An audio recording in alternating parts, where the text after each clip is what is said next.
It's a dark summer night. Be it in a secluded lake house, a car, or the bottom bunk of a cabin, two teens are getting down and dirty. Unseen, unheard. A masked figure stalks through the woods towards them with murderous intentions. Where have you seen this image before? Well, everywhere. This is a horror trope that's now ingrained in our heads as much as Frankenstein and Dracula. Now, I'm not trying to suggest Friday the 13th invented this cliche. I mean, far from it. See anything you like? But I'm pretty confident that if you think of horny teens being hacked up by a madman in a mask, the Friday films probably come to mind. Along with Halloween and the Nightmare on Elm Street series, they've sustained a hot spot in the holy trinity of slasher films. The legacy of the series has extended beyond the films themselves, spawning a TV series, video games, comics, novels, fan films, and just about as much merchandise as any other pop culture franchise. It's been over 10 years since his last cinematic appearance, and Jason's mask is still being slapped on t-shirts and lunchboxes all over the world. How are you? But of course, if you're watching this video, you already know all of this. You probably also know in that case, that despite its success, the franchise never was, and still really isn't, particularly critically acclaimed. 90 minutes of teenagers being strangled, stabbed, impaled, chopped up, and mutilated. That's all this movie is. I think the people who made this movie ought to be ashamed of themselves, and that's what I think, Gene. Yeah. Even today, they're not exactly critical darlings. And taking an objective step back, it's not hard at all to see why. Now, I'll start off by saying, I love these films. For me, and for many others, these films are like guilty pleasures. They're filled with so many weird, creepy, hilarious, and memorable moments. From the special effects, set design, score, there's also so much incredible craftsmanship involved. However, none of them are cinematic marvels by any means. I kind of think that's a given. The cinematography wasn't innovative in the way that others of its status are. The scripts aren't particularly challenging, the dialogue is sometimes so bad it's hilarious. Fuck him. Fuck you. And the characters for the most part are largely one-dimensional and forgettable. I'm really stoned. And just to rub the point in, it's probably worth mentioning that the first Friday the 13th was literally a cash-in on the success of Halloween. And I said to myself, if I had a film called Friday the 13th, I could sell that. And Sean called me up and said, Halloween is making incredible money at the box office, let's rip it off. That is keeping it real. Halloween was obviously a huge watershed movie as far as horror was concerned.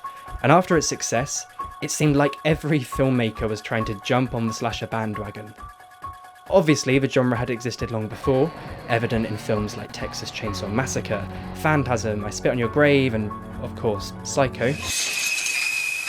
But Halloween really cemented the subgenre as a moneymaker, paving the way for the 80s slasher movement. So what made the Friday the 13th property stick, when so many others didn't? Well, they adopted a formula that was tried and tested for years, and I think just got lucky. Even the filmmakers have acknowledged they have no idea what went so well. You can call it an homage, I call it a theft. Grand theft cinema. It's pretty evident from the first few entries that the transformation of Jason Voorhees into a horror icon was not at all by design. It's only halfway through the third film that he dons the famous hockey mask, something that would go on to become his definitive look and an image that would etch itself into horror iconography for decades to come. And the mask was a genius decision in itself.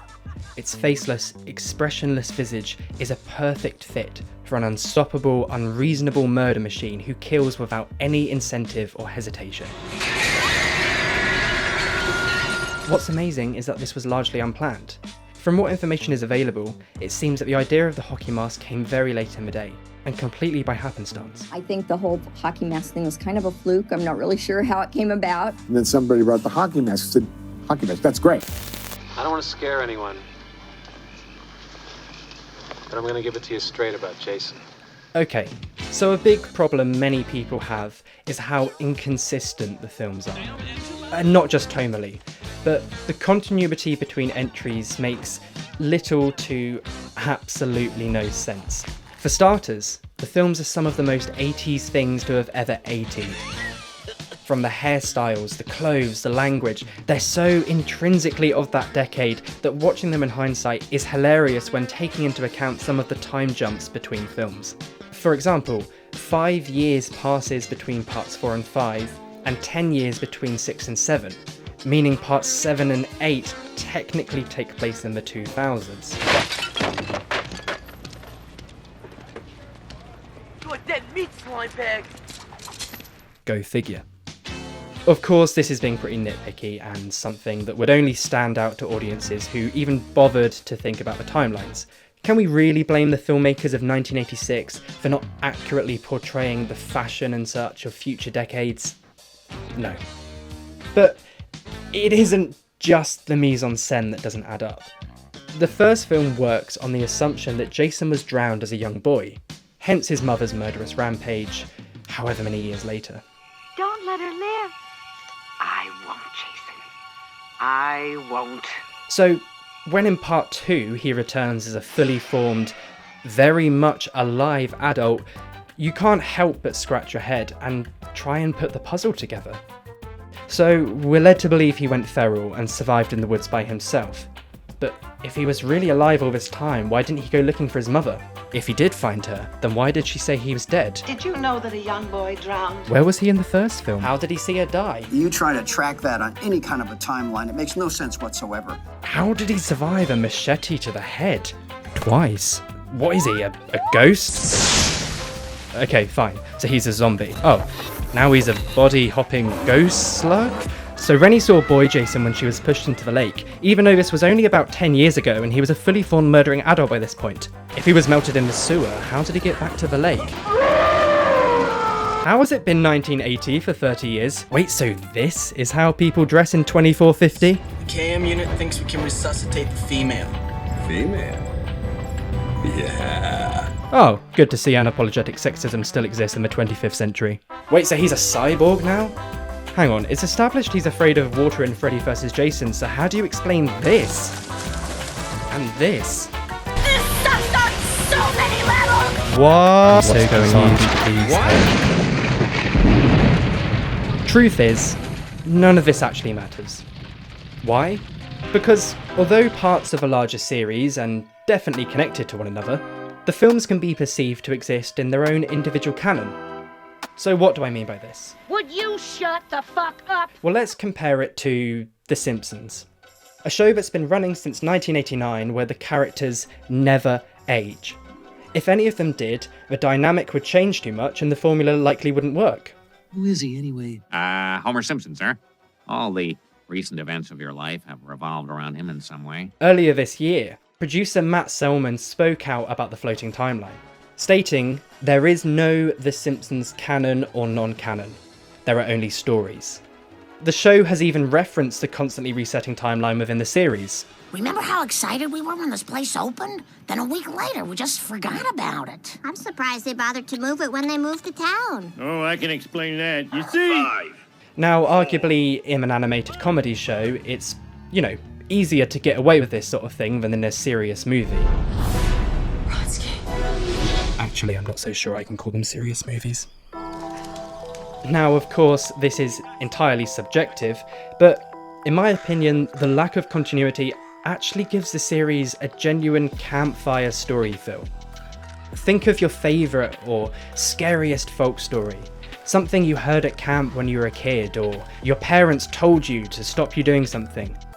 Maybe you heard that same story years later from someone else, but naturally the details were different. The characters or location changed, things happened in a different order, a different time. Just like stories told around a campfire or by torchlight at a sleepover. The series of events in Friday the 13th change with each telling, Jason's look changes from film to film, which is obviously attributed to different directors, different actors, effects supervisors, but while a lot of people see this as a niggling problem, I think this just adds to the mythology. His look, his movements, his entire image evolves with the legend and the storyteller sharing it. It's a perfect wraparound for the type of stories they are.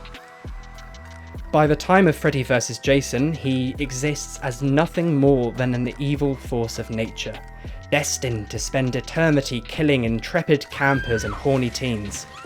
Why?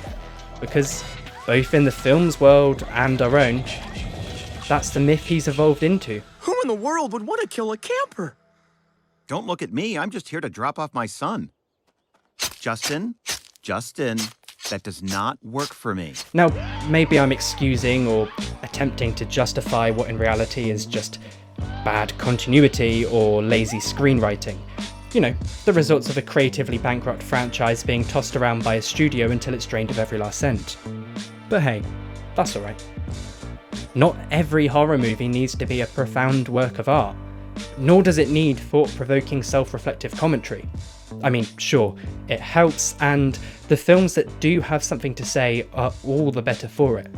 But to put it bluntly, these films have a different appeal entirely. They are escapism in a way that more respectable horror films can't really be. They're lowbrow, exploitative and gratuitous, depraved and violent. Hey, Ted, where the hell's corkscrew? But they're also just really fun. And no, I'm not a sadist, and probably nor are you if you enjoy watching these films. There's been study upon study and book upon book written about just why humans derive enjoyment from horror and fictional violence.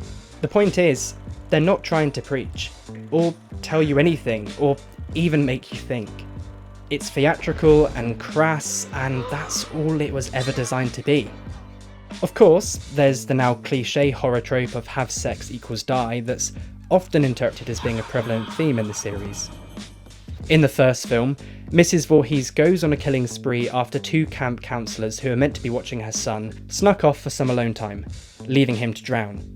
Now, as much as conservative fundamentalists and the like would probably take comfort in believing the films are actually an earnest warning against the dangers of premarital sex, that's really just not the case. In the first film, it serves as character motivation for our villain, and after that, it just became an incidental, slightly tongue-in-cheek part of the formula. Why don't we just go upstairs? Of course, if you want to believe that this guy is actually some champion of Christian morality, then you do you, I guess. With the exception of the couple, we generally don't care for the characters. They're essentially body bags from the start. Largely one-dimensional cardboard cutouts introduced in order to rack up the kill count. But here's the thing, it's actually fun to watch them kick the dust, especially when the kills are creative. You kind of can't help but root for Jason in the end, because it's just so much fun.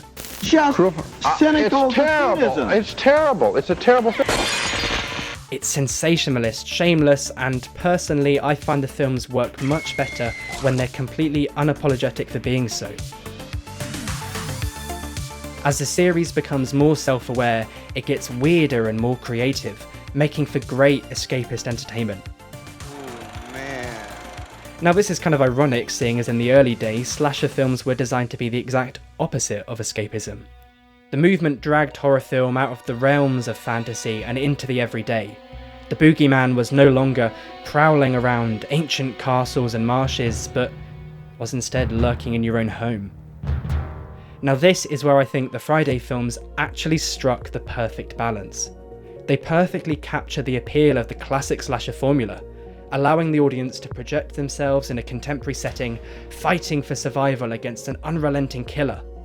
There's also an overshadowing air of the mystic that paints Jason as some legendary figure, a tall tale lurking somewhere between myth and terrifying reality. But most importantly, the films have fun with all these aspects. Some folks have a strange idea of entertainment. So this is where I think the genius comes in. They target this primal fear within us, while allowing us to also feel safe and comfortable doing so. It's fun for us to laugh and cheer as we watch this unstoppable force of chaotic evil plow through bodies like an all-you-can-eat buffet. But I'm pretty sure, however, that if you ever found yourself lost and alone in the woods, the thought of Jason Voorhees wouldn't be all that funny.